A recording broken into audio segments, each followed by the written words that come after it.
Hello and welcome to the Gary Pascoe Show, sponsored by Your Instant Replay.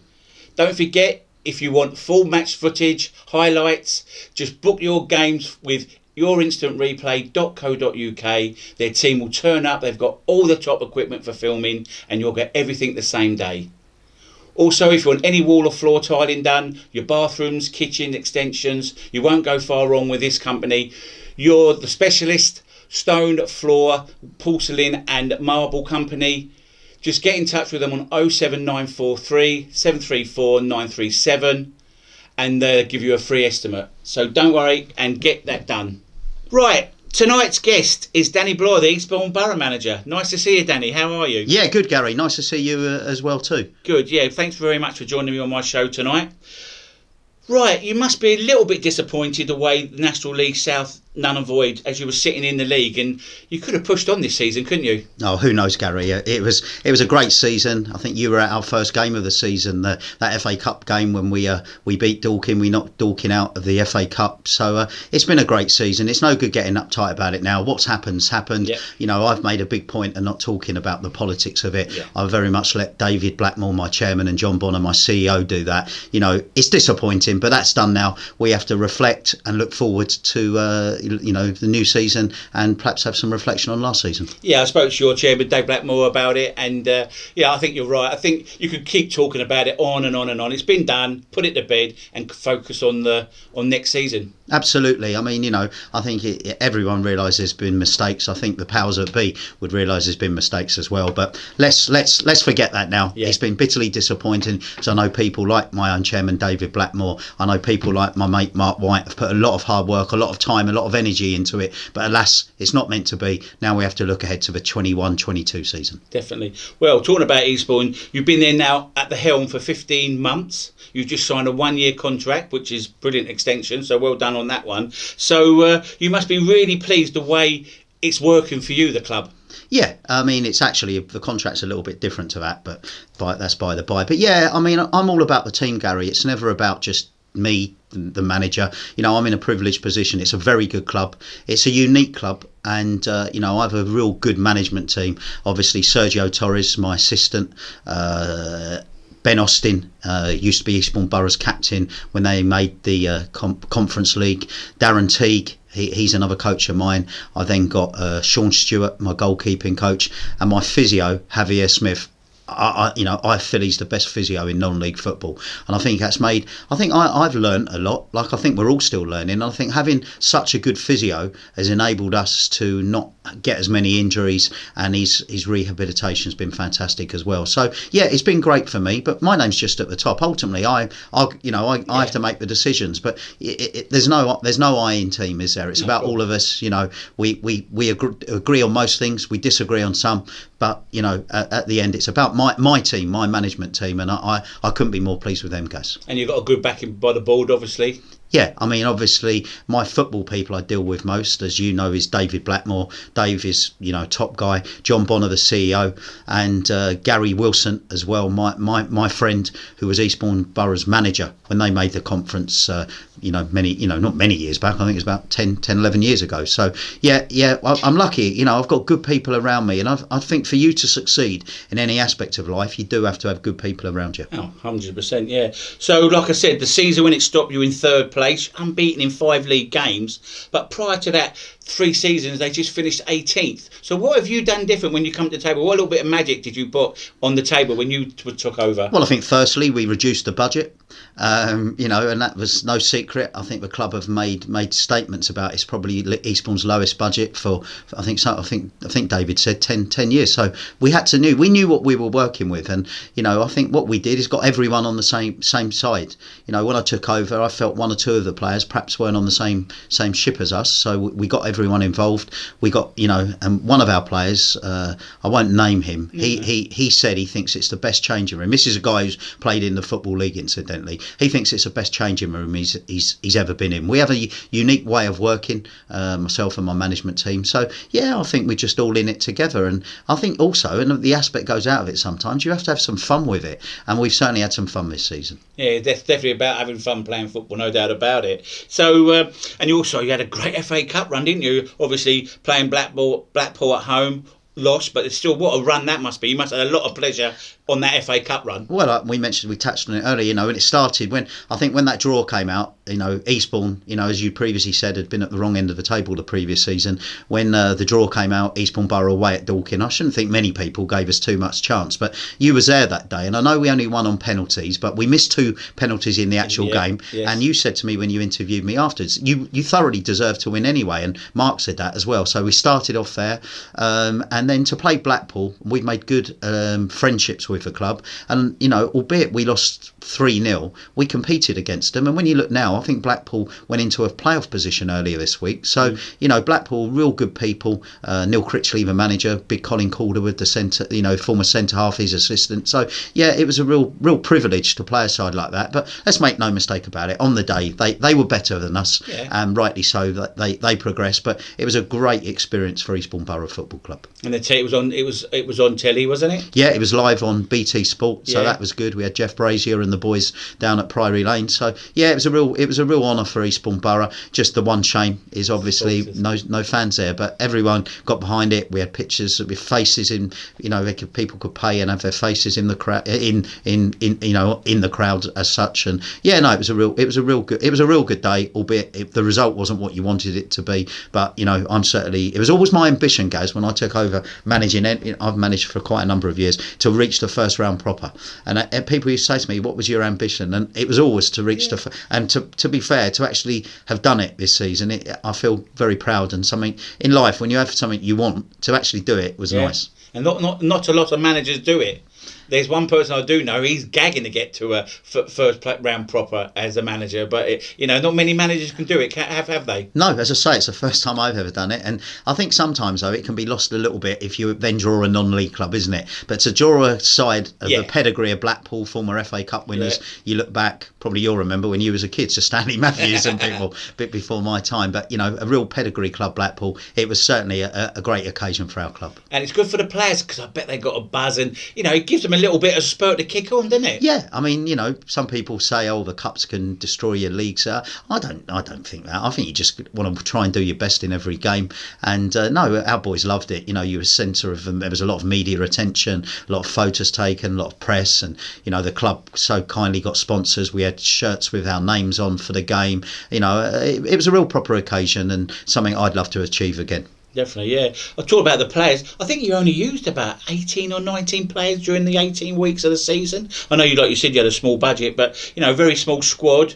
But a coup signing of Chris Whelpdale. That was a great person to get into the club. And also, I was very impressed with Charlie Kendall, another young lad, and Innocent as well, another guy on loan from QPR. Is that right? Yeah, I mean, I'll run through all those individually. Firstly, let's talk with the young boys from QPR. I must firstly say a massive thanks to an old pal of mine, Chris Ramsey, at Queen's Park Rangers Football Club. He's been fantastic.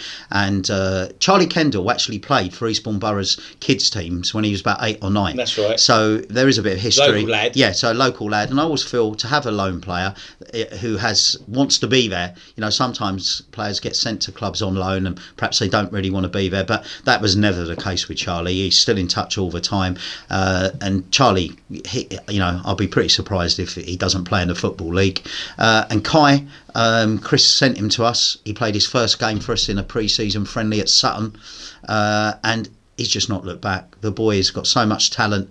But what's pleased me even more, there was a couple of occasions when I said to both of them, look, don't come training, but no, we got to be there, Danny. What they really encompassed, Gary, was to be part of our whole club, and that really took them above and beyond. So yeah, they were great. And obviously Welps, I think Welps was, I wouldn't say an unusual signing, because previously the last couple of years he played right back for Chelmsford. And Sergio, Ben, Teague and myself, we all felt that we needed, at his age, he's no spring chicken, we needed to revitalise him as well. And we watched and we thought, this guy's a cracking player, let's move him higher up the field. And it started that first game, and we keep going back to that Dorking game. He scored a hat-trick, didn't he? He got a hat-trick, and we've never looked back since. He did miss a few games for injury, which is what it is. And we actually felt the first game he missed, we thought, crikey, this could be a problem. But it was away at Hampton, and we won. I can't remember if it was 2-0 or 2-1, but we won. So we're not a one-man team. Some people seem to have thought that, but we're not. We just play a different way. But Welps is an unbelievable guy. He now lives in our area, so he's one of Sergio's best friends, and he's certainly been a player who we've enjoyed working with. And Kendall had got a few goals as well, didn't he? Yeah, well, Charlie's got great pace, and he scored goals as well. Albeit he picked up an injury. He missed the last couple of the games. I can't remember where he picked an injury up, so he missed a few. But I expect we'll be sitting in a few years' time, and we'll be saying big things about Charlie Kendall and Kai Woolard in a sense. Obviously, you don't know whether they're going to come back or what.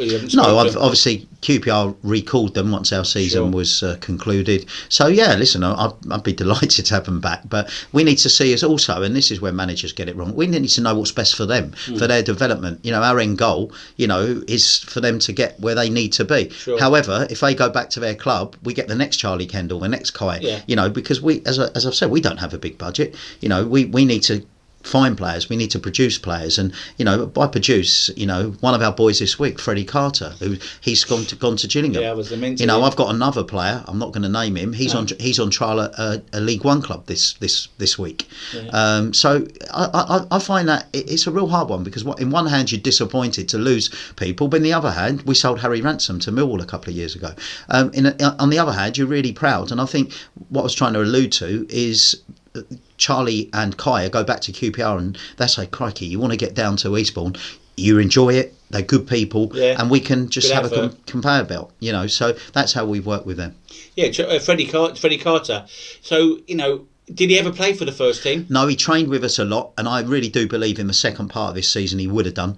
We had a friendly, funny enough, against QPR back in January, either January or February. I gave him a half, and boy, he's a talented player, Gary. He's a centre-back, a name who you'll remember, some of our younger viewers won't. He's in the Mark Lawrenson role to me, a centre-half who drives out, wants to pass the ball. Yeah. He can also hit a tackle. I expect big things from him, and it certainly wouldn't surprise me to see him close to Gillingham's first team.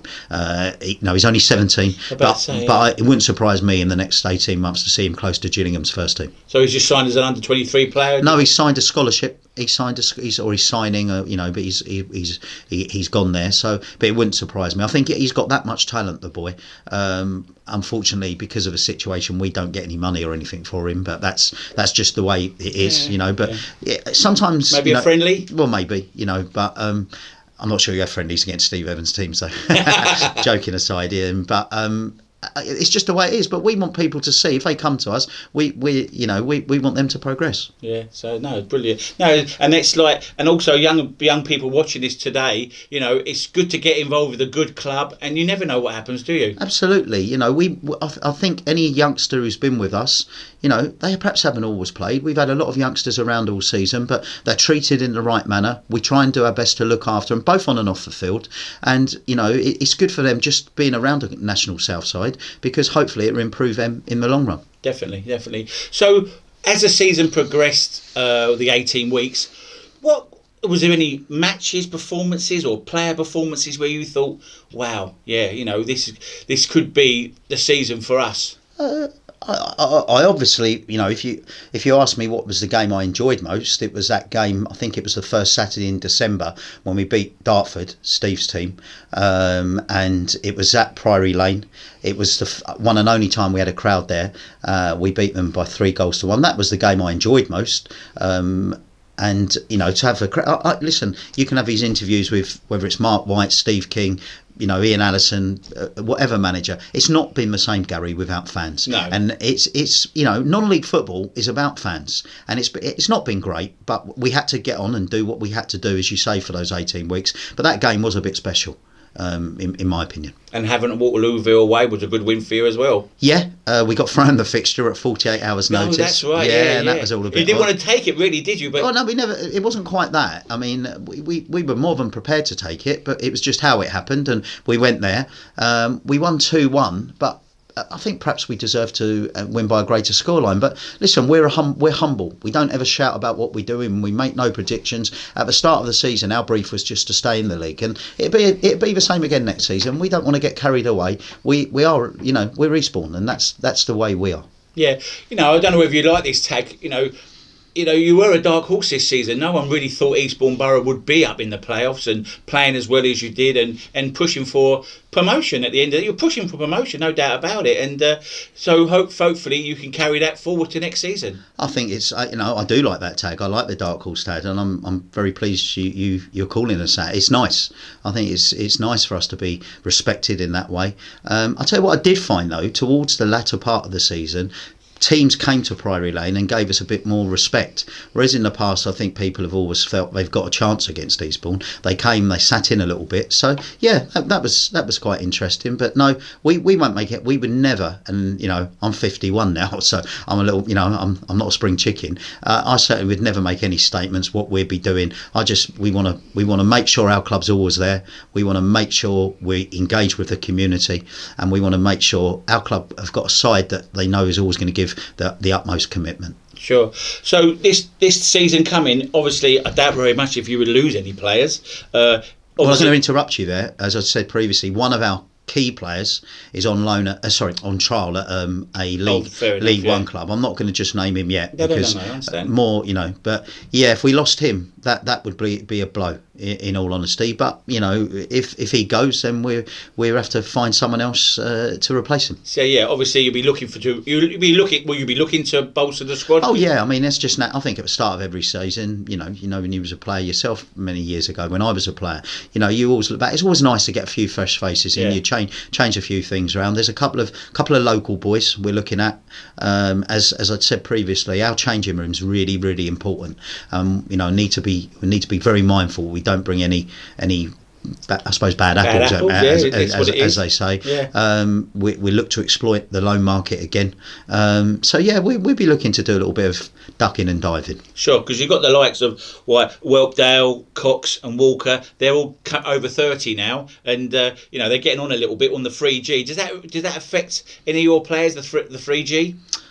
Yes and no, to be honest with you. I think if they're scoring goals, it don't. But if they're not, it does. No, joking aside. No, I think those three people we've just mentioned there, I think they're a credit not only to themselves, but they're just a credit to football. We've mentioned Whelps earlier. Charlie Walker, we made him club captain, and he did have a little few injury problems as well, and he's taken on that role as club captain. He just relished it, and Charlie's a great guy, and Dean Cox, Dean, he scored a couple of vital goals. Some of his passing was a couple of crosses. More than a couple on a number of occasions. Some of his assists were fantastic. So yeah, no, I think, but where they were really important as well, the Whelpdales, the Walkers, and the Cox, helping the younger players, helping Charlie Kendall, helping Kai Willard Innocent. So you can't underplay what they gave you off the pitch as well as on it. Sure. So this season coming, obviously, hopefully we've got supporters coming back, and what are you looking for? What are you looking for your team to be doing? I want us to play with the same energy, enthusiasm and commitment. That's what I would very much like. I just want us to be honest. I want us to give our utmost in every game. Listen, you can't win every game. We know that, and as you previously said, we were dark horses, so things will be a little bit tougher next season. I think the league is very, very good. I think it'll be even tougher next season. We just go about stuff in a quiet manner. You'll never hear us screaming and shouting. We just do our utmost to win as many games as we can. I was going to come on to that about the league, because I had this question with Steve King the other day. It's a great league, but it must be a great league to manage in. Gary, I've managed in other leagues, and this is the best non-league, because I personally, as we've seen with other ends, the National League isn't really non-league, is it? You've got clubs like Wrexham, etc. Clubs we remember being in a football league, but this is fantastic. And if you look at the league, the National South, you don't get any easy games now. You come up against top managers, you come up against top players, and I think it's probably, I can't talk about the North, we don't know about the North, but I think it's the best league to be involved with, yeah. Yeah, but I think some good football gets played. I think some great football, some great grounds to go to, and like you said, everyone can beat anyone on the day. And we were saying the other week, you've got about 10, 11, 12 teams that could win the league and definitely be in the playoffs. Well, if you was having a bet for next season, where would you put your money? Yeah. You could talk about it now. Of course, Dorking, they were top. Mark done a fantastic job there. Steve done a fantastic job again at Dartford. They were second. we were third. You look at St Albans. Ian's probably one of the most experienced managers in the league. You then had Oxford, David Oldfield done. I felt they was one of the best sides. We said that 100%. In my opinion. Then done underplay how well Hungerford did last season. Then you got sides and you start looking. Billericay. They're not going to be. Kevin Watson is a very good manager, so they're not going to be where they were last season. Ebbsfleet, we can Maidstone, we just carry on. If I said to you now, obviously put your money you can't do it because you just don't know. You'll have to see who signs for who, what clubs, what players depart. Is there going to be managerial changes? You just don't know. So it'd be really be interesting. What about, I know you can't talk for other teams and I wouldn't expect you to speak about other teams, but because of what's happened the last 2 seasons, budgets, sponsors, season tickets, do you think that's going to have effect on some teams? Well, it must do, mustn't it? You don't. All I'm worried about is Eastbourne Borough. And of course, some people. You can talk about your own life. It's had an effect, isn't it? So, I think it must do. But all I can say is worry about my club. You worry about what we're doing, and I think a lot of it, Gaz, is going to be as well if crowds come back, like, with fingers crossed, we hope they do. Okay, well, it's great talking to you. Thanks very much for coming in and having a chat, and hopefully I can speak to you before the season starts and we can discuss what's going to happen then. Yeah, no, honestly, and I'd like to say, Gary, to you on behalf of, I talk to other managers and you do a fantastic job. It's always one of the highlights of going to Dorking, not just Mark with his hat on. It's always coming to you, having a chat with you. You are really the archetypal old-fashioned, and that's not your dress either. No.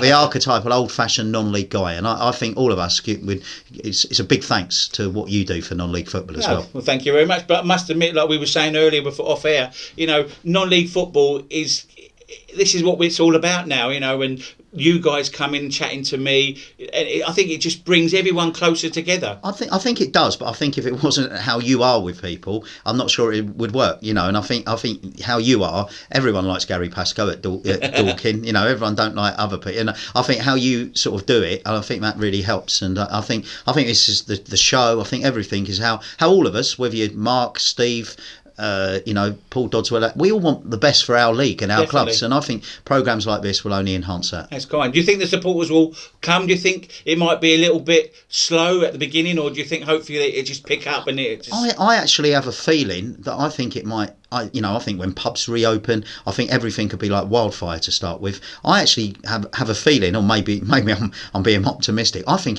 people will go mad to start with. I think when they know our first fixtures on August the 14th, I think people will want to do everything they can, when they first can. So I'm very hopeful that our crowds will improve. As you previously said, our last, the side is certainly better than when it was when we stopped having crowds. So I would be very optimistic that crowds will improve. But who knows? We're guessing really, aren't we? When are you back training for I'll tell you what we've done. We've carried, for mental well-being more than anything, we're still training every Saturday morning at the moment. Are you really? Yeah. We're tested before. And this was the players asked me to do it.